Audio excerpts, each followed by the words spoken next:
SBS 뉴스입니다.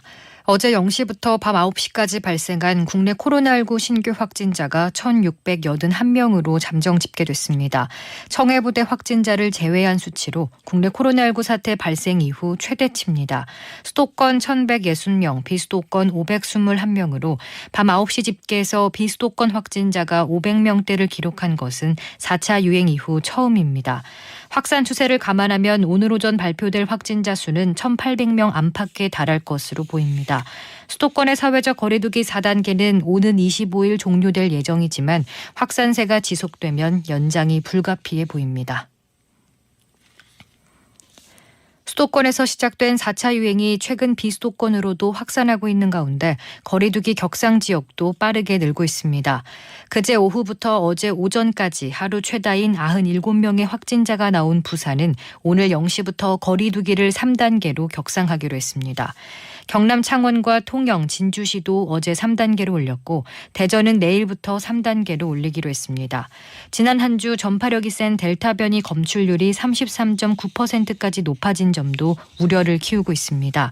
정부는 이번 주 상황을 면밀하게 관찰하면서 각 지자체 전문가들과 거리두기 단계 조정 여부에 대해 논의해 나가겠다고 밝혔습니다. 만 50세에서 52세를 대상으로 한 코로나19 백신 접종 사전 예약이 어제 저녁 8시 시작된 가운데 초반부터 예약 사이트 접속이 원활하지 않아 이용자들이 불편을 겪었습니다. 정부는 앞서 예약 시스템 접속 문제가 생기자 서버를 늘리는 등 대응을 했지만 예약자들이 대거 몰리면서 이번에도 서버 먹통 사태가 반복됐습니다. 어제부터 예약을 시작한 50세에서 52세 대상자는 약 230만 명으로 오늘 저녁 6시까지 예약할 수 있습니다. 오늘 저녁 8시부터 오는 24일 저녁 6시까지는 50대 누구나 예약 가능합니다.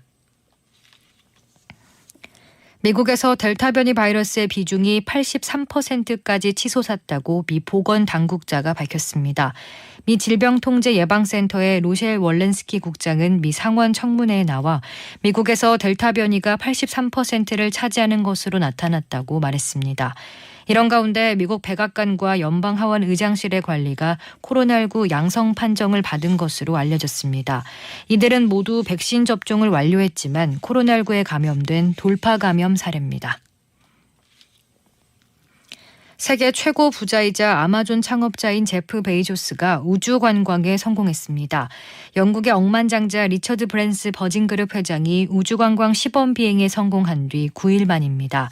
베이조스는 미국 텍사스주 서부 사막지대 발사기지에서 뉴세퍼드 로켓을 타고 10분간 우주 비행을 한 뒤 지구로 무사 귀환했습니다.